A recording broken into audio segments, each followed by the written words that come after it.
இங்க ஒரு சின்ன பையன் இந்த பாட்டிக்கு எப்பயுமே தொல்லை பண்ணிக்கிட்டே இருக்கான். இந்த பாட்டி இவனை தொட வந்தா கூட இவனை தொட கூட விட மாட்டான்.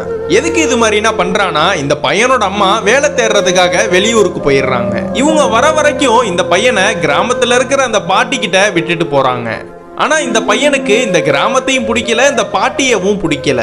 அதனால இந்த பாட்டி கிட்ட வெறுப்பாவே இருக்கான். முடிஞ்ச அளவுக்கு இந்த பாட்டியும் நம்ம பேரனை சந்தோஷமா வச்சுக்கணும்னு விதவிதமா சமைச்சு போட்டாலும் அவங்க கையால ஆக்கி வைக்கிற சாப்பாடை அவங்களுக்கே வச்சிடறான். இவன் எடுத்துட்டு வந்த அந்த பாக்கெட் சாப்பாடை தான் தினமும் சாப்பிடுறான். ஒரு நாள் இவனுக்கு ஒரு ஃப்ரை சிக்கன் சாப்பிடணும்னு தோணுது. அதனால அவங்க வீட்டுல உள்ள எந்த சாப்பாடையும் சாப்பிட மாட்டான். இந்த பாட்டியும் இவனுக்காக மலையில நனைஞ்சு கோழியனா புடிச்சிட்டு வந்து ஆசை ஆசையா இவனுக்கு சமைச்சு தந்தா அதை தூக்கி போட்டு நான் கேட்டது ஃப்ரை சிக்கன் சொல்லி அந்த இடத்துல படுத்து தூங்கிடுறான். அடுத்த நாள் இந்த பாட்டி நம்ம பேரை சாப்பிடாம இருக்கானேன்னு கையில இருக்கிற காசெல்லாம் எடுத்துக்கிட்டு டவுனுக்கு போய் இவன் கேட்ட ஃப்ரை சிக்கனை வாங்கி தந்து அவனை சாப்பிட வைக்கிறாங்க.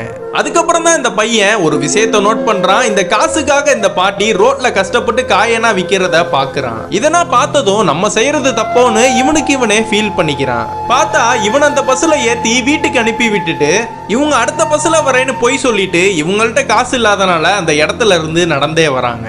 இதுல இருந்து இந்த பாட்டியோட பாசத்தை புரிஞ்சு இந்த பாட்டியை நல்லா பாத்துக்க ஆரம்பிக்கிறான். உங்களுக்கு உங்க பாட்டியை ரொம்ப பிடிக்கும்னா கீழே கமெண்ட்ல சொல்லுங்க.